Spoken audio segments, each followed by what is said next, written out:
वज़ीर इत्तलात पंजाब असमा बुखारी ने इल्जाम आयद किया है कि PTI का सोशल मीडिया विंग दहशत गर्दों की हिमायत में मुहिम चला रहा है।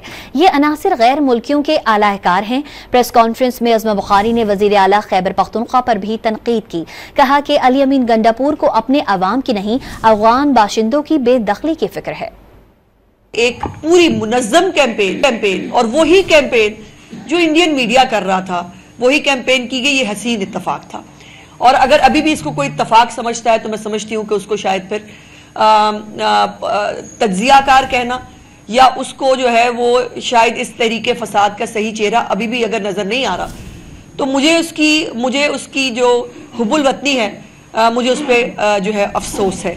एक चीफ मिनिस्टर को जो एक सूबे का चीफ एग्जीक्यूटिव है, क्या उसको अपने शहरी जो दिन में जो है वो बेचारे शहीद हो रहे हैं, पुलिस वाले शहीद हो रहे हैं, आम शहरी शहीद हो रहे हैं, उनको तकलीफ नहीं है उसकी। उनको तकलीफ है कि अफगानियों को जो है ना वो जाने ना दें।